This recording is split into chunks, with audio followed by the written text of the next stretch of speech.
रिदू कसा आहे पिल्लू? एक नंबर.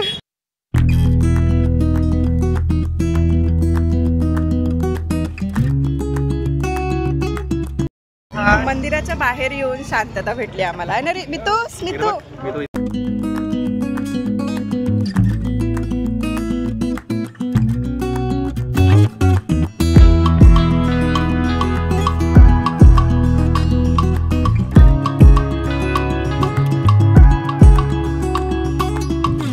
हॅलो नमस्कार, मी मोनिका स्मितू आणि रिदूची मम्मा या यूट्यूब चॅनलमध्ये तुम्हा सर्वांचे अगदी मनापासून स्वागत करत आहे. तर आज आहे महाशिवरात्री आणि माझ्याकडून आणि माझ्या सगळ्या परिवाराकडून तुम्हा सगळ्यांना आणि तुमच्या परिवाराला सुद्धा महाशिवरात्रीच्या हार्दिक शुभेच्छा. आणि साडी वेअर केलेली आहे, मंदिरात जायचं आहे. कारण काय आहे बघा, एक ब्लाऊज साडीवरचं आणि त्याच्यानंतर म्हटलं कुठंतरी मॅच होईल याच्यामध्ये, ब्ल्यू आहे म्हणून तर हे पण काढलं. आणि इतकं ब्लाऊजचेच प्रॉब्लेम होत आहे ना, तर आता ना थोडेसे म्हणजे कलरफुल असे मी रेडीमेड ब्लाऊज बोलवणार, म्हणजे कुठल्याही साडीवर घालता येईल. कारण आपण ब्लाऊज नाही होत म्हणून ते टाकून देतो, पण त्याचबरोबर साड्या नाही टाकू शकत. कारण इतक्या छान छान साड्या असते बघा, इतकी छान आहे ना ही. लास्ट टाईम म्हणजे माझ्या लग्नाच्या वेळेस माझ्या मामांनी घेतली होती आणि आता 7 वर्ष झाले तरी पण खूप छान वाटते ही साडी आणि घातल्यावर खरंच खूप छान दिसते. तर आता ना सगळे कामं आटोपले क्लिनिंगचे, तर लाईट वगैरे बंद करते आणि पहिले पूजा करते. कारण पूजा झाली की मग मंदिरात जायला मोकळं. बघा इथे किती छान क्लिअरिटी दिसत आहे. आणि ड्रेस जो आहे ना तो मी बॅक कॅमेराने दाखवतेच थोड्या वेळात. हा जो आहे तो पुण्यावरून आणलेला आहे यांनी. कसा वाटते तो तुम्ही कमेंट करून नक्की सांगाल. तर सगळे क्लिनिंगचे कामं आटोपल्यावर देवपूजा करण्यात खरंच एक वेगळीच मजा असते. आणि ज्या दिवशी आपण छान असं डोकं वगैरे स्वच्छ करतो, म्हणजे आंघोळ तर रोजच होते, पण ज्या दिवशी केस वगैरे स्वच्छ करतो ना त्या दिवशी एक वेगळीच एनर्जी वाटते. पूजा करताना एकदम छान असं फ्रेश वाटायला लागते. आणि इथे माझी सगळी काही पूजा जी आहे ती संपन्न झाली आणि खरोखर ना इतकं छान वाटत होतं. सणासुदीचा दिवस असला की खरंच खूप छान वाटते. असं रेग्युलर तर असतेच असते आपलं. त्यानंतर ना जे काही कपडे होते मशीनमध्ये ते झालेले होते. आता जायची वेळ झाली बाहेर, पण म्हटलं चला पटकन वाळू घालते. कारण 1 ते 1.5 तास हा आपला सलग बाहेर चालला जातो आणि तेवढ्या वेळात तर कपडे अर्धे जास्त हे सुकून गेले असते. आणि इथे ना स्मितू आणि रिदू दोघंही तयारी करून बाहेर खेळायला निघाले होते. त्यामुळेच त्याच्या पप्पाने याला इथे बसवलं. कारण ऊन इतकी आहे ना की उन्हात नको वाटते. आणि मुलांचं कसं आहे तब्येतीच्या बाबतीत जास्त रिस्क घ्यायला नको. आता तर उन्हातच जायचं आहे तरी पण त्याला थोडंसं शांत बसायसाठी तिथे बसवून ठेवलेलं आहे, पण हा काही ऐकत नाही. तर ना आता पूजा झाली आणि थोडा वेळ ना मशीन बाकी होती 10 मिनिटासाठी. तेवढ्या वेळात ना मी काय केलं, इथे याच्यामध्ये जे शक्करकंद असते ना, आता महाशिवरात्रीच्या सीझनमध्ये बघा येते सगळीकडे येत असेल, पण खास करून ते महाशिवरात्रीमध्ये जास्त दिसून येते मार्केटला. तर ते कंद आणि आलू सोबत बॉईल करायला ठेवले. सोबतच इथे ना भगर जो आहे तो मी शिजवून ठेवला. आणि कटिंगची जी प्रोसेस आहे आपली ती पण करून ठेवली. म्हणजे आलू कट करून ठेवला आणि तडका द्यायसाठी टमाटर आणि मिरचीसुद्धा. आणि मुलांचा मस्त गोंधळ सुरू आहे, कारण तयारी करून त्यांना पहिले समोर बसवलं तर मस्त गोंधळ सुरू आहे. चला आता निघते, पटकन जाऊन येते. पूजा वगैरे तिथेच घेते, पूजेचं साहित्य.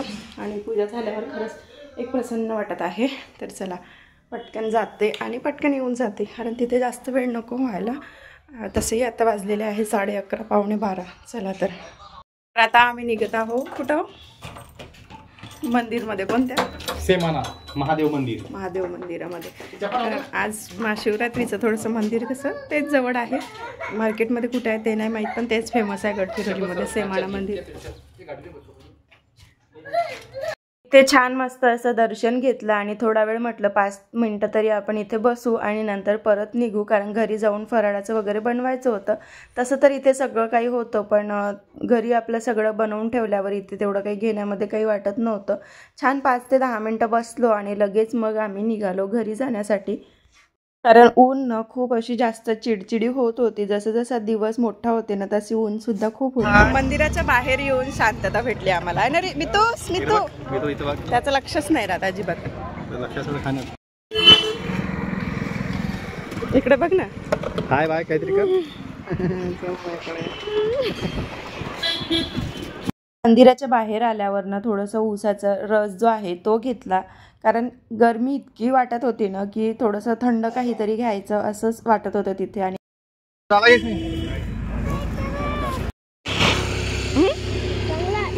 रिदू कसा आहे पिल्लू? एक नंबर.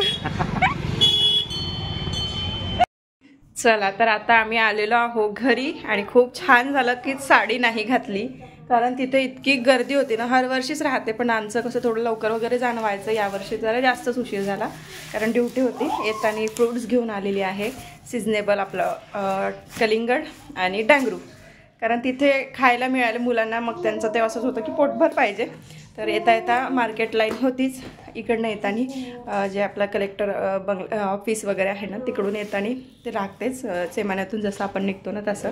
जी गडचिरोलीतून आहे त्यांना माहिती आहे की तिकडे पण एक मार्केट लाईन आहे अशी टेम्पररी, म्हणजे जाऊन आपण भाजीपाला फ्रूट्स वगैरे घेऊन येऊ शकतो. तर चला आता पटकन. बरं झालं की मी ते पण बनवून ठेवलेलं आहे. आणि खूप दिवस झाले थ्रेडिंग केली नाही, त्याच्यामुळे ना हे खूप असं वेगळं दिसत आहे. पण आज करणार मी जाऊन संध्याकाळी वगैरे, कारण आज थोडंसं निवांत आहे. आणि हे आले ना तर आता जरा निवांत. कसं वाटलं रिदू तुला फिरून? कसं वाटलं रिदू? तर मस्त छान एन्जॉय करत होता. टरबूज एन्जॉय करत होता पेक्षा, आहे ना. चला तर आता मी आलेली आहे किचनमध्ये. आणि किचनमध्ये आल्यानं आपलं कुकिंग जे आहे ते स्टार्ट होऊन जाते. काहीही असो, भाजी पोळी बनवायचं असो किंवा उपासाचं काहीही असलं तरी पण गॅस म्हणजे आपलं चूल आणि मूल हे कधी सुटत नाही म्हणते ना, तसंच हा प्रकार आहे. आत्ताच बाहेर जाऊन आलो आणि तिथेही खाण्याचं होतं, पण ते असतेच आपलं घरी जाऊन सगळं हे बनवायचं ते बनवायचं. तर इथे बघू शकता पापड जे आहे ना ते मागच्या वर्षीचे आहे, साबुदाण्याचे, जे आपण पळीनी टाकतो ना, पळी पापड ते आहे. इथे ना पापड वगैरे तळून झाले आणि ते मुलांना मी देऊन दिले, कारण ते खात बसले की शांत बसते. आणि तसंही खूप वेळ झालेला होता, 2 वाजत आलेले होते, 1:30 तरी पक्का झालेला होता. त्यामुळे मी त्यांना पटकन ते तळून दिले, म्हणजे ते बसते खात. आणि तोपर्यंत भगर जो आहे तो मी फ्राय करत आहे, त्याच्यासाठीच मी ते शिजवून गेली होती. अशा वेळेस ना असा शिजवलेला भगर जो आहे तो खरंच पटकन झटकीपट होऊन जाते, साबुदाणा जर नाही करायचा असेल तर त्याच्यासाठी. तर इथे पटकन अशी जिऱ्याची फोडणी दिली आणि त्याच्यामध्ये हिरव्या मिरच्या तडतडू दिल्या आणि थोडंसं तिखट टाकलं. भगरमध्ये ना तिखट जर टाकलं की त्याला टेस्ट खूप छान येते त्याच्यामुळे. आणि नंतर मीठ वगैरे टाकून त्याला थोडंसं आलू वगैरे टाकलेले आहे, टमाटर आपल्या आवडीनुसार. आपण ऑप्शनल आहे, कोणी दही वगैरे इथे यूज करते. तर असं थोडं साहित्य जे आहे बेसिक ते टाकलेलं आहे. आणि शेंगदाणे फ्राय करून टाकले तरी चांगले आणि असंही टाकले तरी चांगले होऊन जाते. आणि थोडंसं गडबडीतनं तो भगर जो आहे तो खालून लागून आलेला होता, पण एवढाही काही जळलेला नव्हता. तर तो असा छान असा मोकळा करून घेतला, कारण शिजलेला होता त्याच्यामुळे मस्त मोकळा झाला. आणि इतका चवीला जबरदस्त वाटत होता ना की खरंच, म्हणजे जसं आपल्याला तसा जो भगर आहे तो आवडतोच, पण असाही केला ना तर खरंच खूप छान लागतो. त्याचबरोबर मी जे कंदा आहेत ते पण उकडवून ठेवले होते आलूबरोबर, कारण रात्रीची पण सोय मी करून ठेवली होती. कंदा आणि आलू एकसोबत मी बॉईल करून ठेवले, म्हणजे कुकरही आपला गॅससुद्धा वाचतो आणि एकसोबत होऊनही जाते. बनवून झालं, चेहरा वॉश नाही केला, खूप छान वाटत आहे. आता तयारी वगैरे आणि असंच राहिलं की दावळं पाणी मारतो आपण चेहऱ्यावर. तर हे बनत आहे थोडंसं ना झाकून, याला म्हणजे गरम होऊ देते एकदम. तसं तर ते गरमच आहे, पण जसं जेवढी टेस्ट पाहिजे ना म्हणजे तशी येत नाही. मग छान झालं की ही पण ट्रिक छान आहे, पण मला तीच ट्रिक आवडते की आपण डायरेक्ट पाणी वरून टाकतो आणि ते थोडंसं असं गिला वगैरे छान गरम वाटते ना. खिचडी आपण जशी खातो गिलीवाली, तसं ते मस्त वाटते. तर बघा आता झाला, घेऊन जाते. आणि चला देवाला पण ठेवलेला आहे, इकडे बघू शकता देवाला पण ठेवलेला आहे. आणि आता चला आम्ही पण नाश्ता करते. दुपारच्या नाश्त्यानंतर छान 1 ते 1.5 तासाची झोप घेतली, कारण उन्हातून आल्यावर इतकं असं कसं तरी वाटायला लागते ना. आणि खूप घाबरल्यासारखं होते, मला तरी होते, कारण ऊन म्हटलं ना की अजिबात डोक्याला ते सहनच होत नाही. एकदम असं डोकेदुखी वगैरे होत राहते. कंटिन्युअसली आपलं जाणं असेल तर काही होत नाही, पण ज्या दिवशी आपण 2-4 दिवसाच्या आरामानंतर परत ते उन्हामध्ये जाणं सुरू करतो तेव्हा हा त्रास मला होतो. तर आता तो घरी राहण्याचा परिणाम आहे. जर एखादी जॉबवर असेल, वर्किंग असेल, तर तिला ते जावंच लागते आणि त्यांना ते सवय होऊन जाते. तसंही माझ्या बाबतीत आहे. आता मी 15 दिवस कंटिन्युअस गेली ना तेव्हा 1 ते 2 दिवस मला तो त्रास झाला आणि त्याच्यानंतर मग ती सवय होऊन गेली, म्हणजे तो एक टाईम शेड्यूल आपला बनलेला असतो. तर इथे सगळा चहा वगैरे जो आहे तो झाला. मुलांसाठी दूध जे आहे ते गाळून ठेवलं ना. आता दुपारी थोडासा रेस्ट घेतला, कारण उन्हातून आल्यावर कसं दमल्यासारखं वाटतंय आणि उपास राहिला तर आणखीनच. तर आता चहा, यांना पाहिजे होता ब्लॅक टी, पण म्हटलं उपास आहे थोडा दुधाचा घेऊ. रोज आता संध्याकाळचा ना थोडासा ब्लॅक टी सुरू केलेला आहे. तर चला चहा घेते आणि मग नंतर हे सगळं ओट्यावरचं आवरते, कारण भांडे वगैरे मी तसेच ठेवले आणि थोडासा आराम केला. आणि सगळ्यात महत्त्वाचं काम यांना सांगितलं, तर ते कोणतं याच्यासाठी तुम्ही व्हिडिओ शेवटपर्यंत बघा आणि त्याचा जो रिझल्ट आहे ना तो तुम्हाला शेवटीच बघायला मिळणार आहे. तर चला, काही घरी आणलं की मुलांना कशी आवड असते ना त्या गोष्टीची, त्याचप्रमाणे माझ्या स्मितूचं असं असतेच. खातो कमी पण त्याला ती आवड असते. त्यामुळे ते झोपेतून उठल्याबरोबर त्याला ते कलिंगड कापून पाहिजे होतं. पहिलं जे हे आहे ना कलिंगड, ते सीझनचा पहिला आंबा असतो, तसंच हे आता पहिल्यांदा, म्हणजे आता कसं थंडी कमी झाली त्याच्यामुळे, नाहीतर खूप दिवसापासून मार्केटला आलं पण आज घरी पहिल्यांदा आलं खूप दिवसातून. आता हे उन्हाळभर चालणार, हे कसं सिजनेबल आहे त्याच्यामुळे चालते. तर चला, आम्ही एन्जॉय करतो आणि भेटतो थोड्या वेळात. ते सगळं खातपीतपर्यंत नळ जे आहे ते आलेले होते. म्हटलं चला पहिले नळ लावून घ्यावं, कारण आता उन्हाळा जसं चालू झाला ना तसं नळांचं कसं असते काहीच गॅरंटी नसते. त्याच्याच आदल्या दिवशी नळ अजिबातच आले नव्हते. सकाळी थोड्या वेळासाठी आले आणि मग अजिबातच आलेले नव्हते. त्यामुळे पाण्याची सोय जी आहे ती पहिले लावून घ्यावं लागते. शेवटी पाण्याशिवाय कुठलंच काम होत नाही. आणि टंकी फुल असलं की मला तर सोयीस्कर जाते, त्यामुळे मी पहिले टंकीची सोय लावते. बाकी कुठलंही पाणी खाली रिकामं असलं की ते ॲडजस्ट करून आपण चालू शकतो, पण ते टंकी फुल पाहिजे. आणि त्याच्यानंतर दुपारी तळण झालं, म्हणजे पापड वगैरे तळले, त्यानंतर फोडणी वगैरे दिली आणि त्यानंतर ओटा काही मी स्वच्छ केला नव्हता, म्हणजे पाहिजे तसा असा वरवर उचलून ते पुसपास केलं होतं. आणि आता कसं संध्याकाळच्या वेळी चहा वगैरे घेतल्यावर तिथे ना असं जास्त मॅसअप वाटत होता, ते डायरेक्ट त्याला स्क्रब केलं आणि मस्त असं पाणी टाकून छान असं स्वच्छ करून घेतलं. म्हणजे एक आपली डीप जे क्लिनिंग असते ना ओट्याची तशीच करून घेतली. आणि नंतर भांडेसुद्धा मी घासून घेतले, कारण नळं सुळं असले की भांडे जर घासले की तेवढं पाणी पुन्हा बचतीत जाते. कारण पाण्याची बचत ही सगळ्यात महत्त्वाची बचत असते उन्हाळ्यासाठी तरी. म्हणून मग काय करते मी, भरून राहिलं पाहिजे म्हणून नळ आले की लगेचच भांडे कुंडे जे आहे ते घासून घेते. आणि आज ना भांडे धुता जे कुकरची शिट्टी असते ना त्याच्यावरचं जे नट असतो तो न हरवला. आणि धुवतपर्यंत मी शोधत होती की खरकट्या पाण्यात तर गेलं नसेल ना. आता गेलं तर मग परत विकत आणावं लागेल म्हटलं, कारण रोजचा वापरीचा असतो आपला कुकर.